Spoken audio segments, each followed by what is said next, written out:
Hey guys, ముంబైలో వర్షాలకి మోనోరైల్కి ఒక పద్ధతి పాడు లేదనుకుంటా. ఎప్పుడు వర్షం పడుతుందో తెలియదు, మోనోరైల్ ఎప్పుడు ఆగిపోతుందో తెలియదు.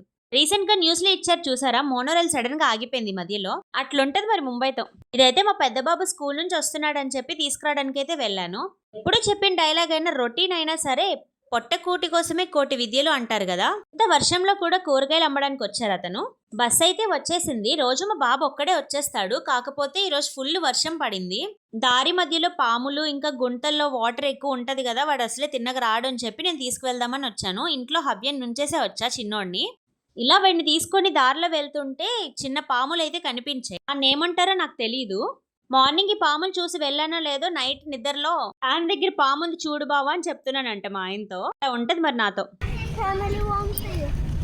ఈ పిల్లల్ని చూసారా, దానికి ఫ్యామిలీ వామ్స్ అని పేరు కూడా పెట్టారు. సరే సరే ఉండండి ఇంట్లో పెద్ద మనిషి నుంచేసి వచ్చేసాను, వెళ్తున్నాను మరి.